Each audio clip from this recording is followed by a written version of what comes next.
सभी का फिर से स्वागत है मेरे चैनल आयुर्वेद रीना पर। आज हम देखने वाले हैं शाल्य तंत्र का चैप्टर नंबर 30, जो कि टर्म 1 में आता है फाइनल प्रोफेशन के हिसाब से। चैप्टर नंबर 30 का नाम है एन्यूमरेशन, निदान पंचक एंड साध्यासाध्य ऑफ शिरोरोग। इसमें आज हम शिरोरोग डिस्कस करने वाले हैं। इसका फर्स्ट पॉइंट भी वही है कि एन्यूमरेशन सामान्य निदान, संप्राप्ति क्या है, सामान्य लक्षण क्या होते हैं और साध्यासाध्यता क्या होती है शिरोरोगों की। एक एक करके हम सब कुछ देखने वाले हैं इस वीडियो में। बिना कोई टाइम वेस्ट किए वीडियो स्टार्ट करते हैं। सबसे पहले देखते हैं न्यूमरेशन यानी कि नंबर, कि शिरोरोग के नंबर कितने कितने होते हैं। तो आचार्य चरक ने शिरोरोग के नंबर 5 दिए हैं। टोटल 5 कॉमन से ही है, वह है वातज, पित्तज, कफज, सन्निपातज, और जो स्पेशल बताया इन्होंने वो है क्रीमिज। ऐसे 5 शिरोरोग आचार्य चरक ने बताए हैं। दूसरे आता है आचार्य सुश्रुत, माधवकर, आचार्य भाव प्रकाश और योग रत्नाकर। इन चारों जो आचार्यों ने दिए हैं वो शिरोरोग की संख्या 11 दी है। टोटल 11 शिरोरोग में कौन कौन से आते हैं, तो जो आचार्य चरक ने बताए थे वो 5, वो तो इसमें कॉमन है, यानी कि वातज, पित्तज, कफज, सन्निपातज और क्रीमिज। लेकिन उसमें एड ऑन कौन कौन से किए हैं, तो रक्तज और क्षयज, ये दोनों ऐड किए हैं। और स्पेशल टाइप के जो बताए हैं वो है सूर्यावर्त, अनंतवात, अर्धावेदक और शंखक। ये ऐसे टोटल 11 इन्होंने बताए हैं, जो कि सुश्रुत, माधवकर, भाव प्रकाश और योग रत्नाकर के अनुसार 11 प्रकार के शिरोरोग होते हैं। और आचार्य चरक के अनुसार टोटल 5 टाइप के शिरोरोग है। उसके बाद जो आचार्य आते हैं वो है अष्टांग हृदय के लघु वाग्भट और अष्टांग संग्रह के वो रुद्र वाग्भट। इन्होंने टोटल 10 टाइप्स के शिरोरोग बताए हैं और 9 कपालगत रोग भी दिए हैं। इन्होंने वो 10 शिरोरोगत रोग कौन से है, तो वातज, पित्तज, कफज, सन्निपातज, रक्तज, क्रीमिज, अर्धावेदक, शिरोकंप, शंखक, सूर्यावर्त। तो हमने पिछले में जो 11 देखे थे, इसमें से इन्होंने 2 माइनस किए हैं, यानी कि, और इसमें 9 और 1 ऐड किया है। तो 2 माइनस कौन से किए इसमें, जो वाग्भट ने बताया है, तो उन्होंने जो अनंतवात है उसको माइनस किया है यहाँ से, और जो क्षयज था वो भी इसमें से निकाला गया है। तो इसने 2 निकाले हैं और 1 ऐड किया है इसमें, वो है शिरोकंप नाम से। तो ऐसे ये 10 शिरोगत रोग अष्टांग हृदय के अनुसार है। और कपालगत रोग स्पेसिफिकली इन्होंने बताए हैं, वो टोटल 9 है। वो कौन कौन से है, तो उपशीर्षक, कपाल पीठिका, कपाल या फिर शिरो अर्बुद, कपाल या फिर शिरो विद्रति, अरुणशिका, दारुण, इंद्रलुप्त, खालिद और पालिद। ये इन्होंने 9 स्पेसिफिकली कपालगत रोग की संख्या दी गई है। फिर से रिपीट करते हैं। उपशीर्षक, कपाल पीठिका, कपाल या फिर शिरो अर्बुद, कपाल या फिर शिरो विद्रति, अरुणशिका, दारुण, इंद्रलुप्त, खालिद और पलित। ये इन्होंने 9 कपालगत रोग दिए हैं। तो अब हम देखने वाले हैं जनरल इटियोलॉजिकल फैक्टर्स ऑफ शिरोरोग, यानी कि शिरोरोग के कौन कौन से निदान आचार्य चरक ने बताया है। तो इन निदानों में श्लोक आते हैं 8, 9 और 10 नंबर का श्लोक है, जो कि चरक सूत्र 17 में आया है। वो है संधारणात् दिवा सोमनाथ, रात्रो जागरणात्, उच्चैर भाषत अवश्यात्, प्राग्वा अतिथि मैथुनात्, गंधाद सात्म घ्रातात, रजो धूम ही आत्पात, गुरु अम्ल हीरतादनात्, शीतांबु सेवनात्, शिरोभिघातात, दुष्ट मात्र बाष्प निग्रहात, मेघात मनस्तापात, देश काल विपर्याच। ये ऐसा श्लोक बताया है। इसका हम एक्सप्लेनेशन नेक्स्ट स्लाइड में देखने वाले हैं।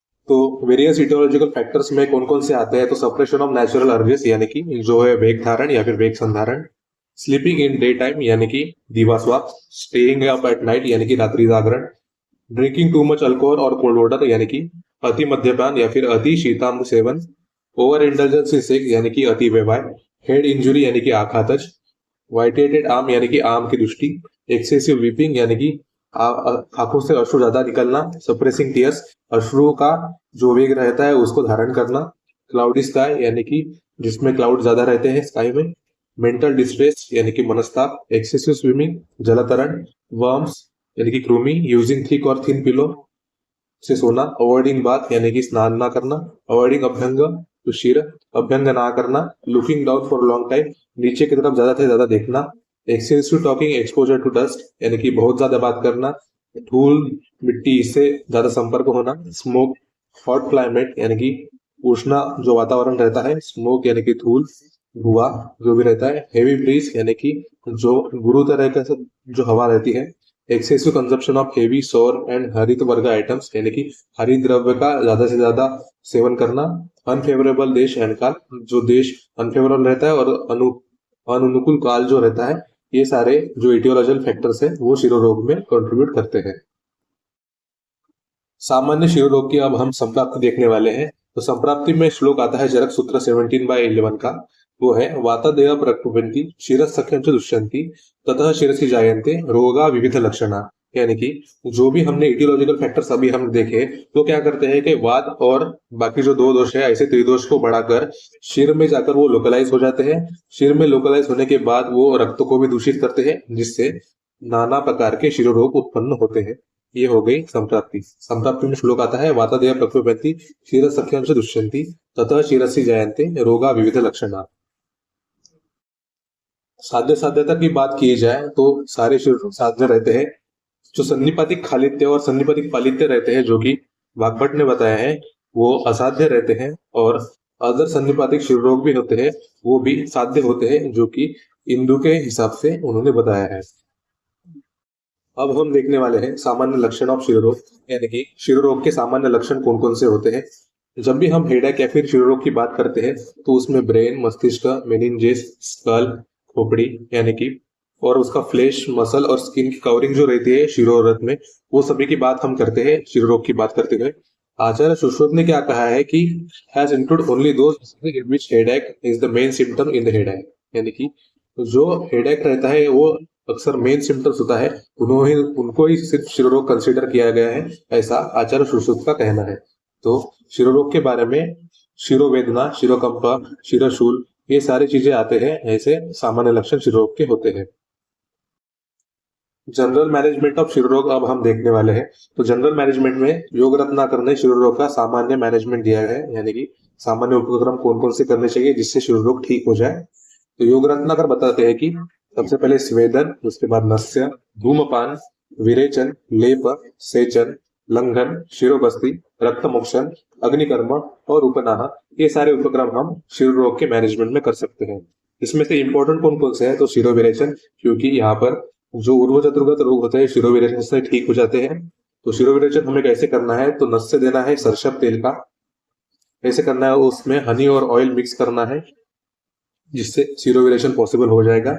शिरोविरेचन हमें क्रीमीज और क्षयज शिरोरोग में नहीं करना है, ये याद रखिएगा, एमसीक्यू में आता ही है कि क्रीमीज और क्षयज शिरोरोगों में हमें शिरोविरेचन नहीं करना है।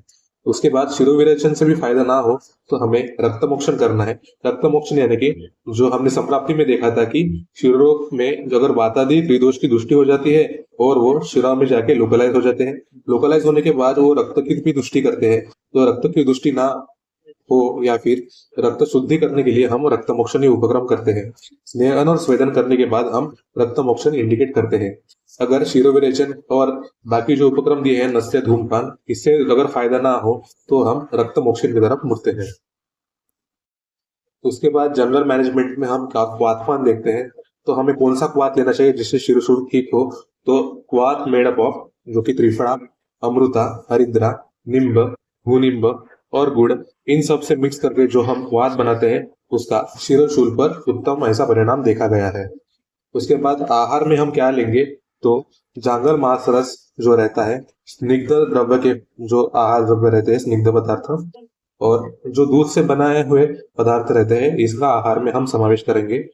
जो हम क्रियाकल्प इस्तेमाल करते हैं शिरोरोग में, उसमें शिरोबस्ती और नस्य, ये फ्रीक्वेंटली यूज करने से शिरोशूल में आराम मिलता है और उसका अच्छा रिजल्ट मिलता है। तो क्रियाकल्प में शिरोबस्ती और नस्य हम देते ही हैं। आहार में हम जांगल मांस रस, स्निग्ध द्रव्य युक्त पदार्थ और दूध से बने हुए पदार्थ देते हैं। वातपान में हम त्रिफला, अमृता, हरिद्रा, निम्ब, भूनिम्ब विद गुड़, ये सब वातपान में हम देते हैं। तो इस वीडियो में हमने फर्स्ट पॉइंट कवर कर लिया है शिरोरोग का, जो कि चैप्टर नंबर 30 है फर्स्ट टर्म का, वो है एन्यूमरेशन, सामान्य निदान, संप्राप्ति, सामान्य लक्षण और साध्यासाध्यता हमने इस वीडियो में कवर कर लिए हैं। हमारा नेक्स्ट वीडियो जो होगा वो होगा इंडिविजुअल, यानी कि पॉइंट बी में जो पॉइंट दिए हैं, जो है वातज, पित्तज, कफज और संधिपातज शिरोशूल के बारे में, वो हम कवर करेंगे। ऐसे ही चैनल पर बने रहिए, आयुर्वेद अरीना को जरूर सब्सक्राइब कीजिए। Thank you for watching.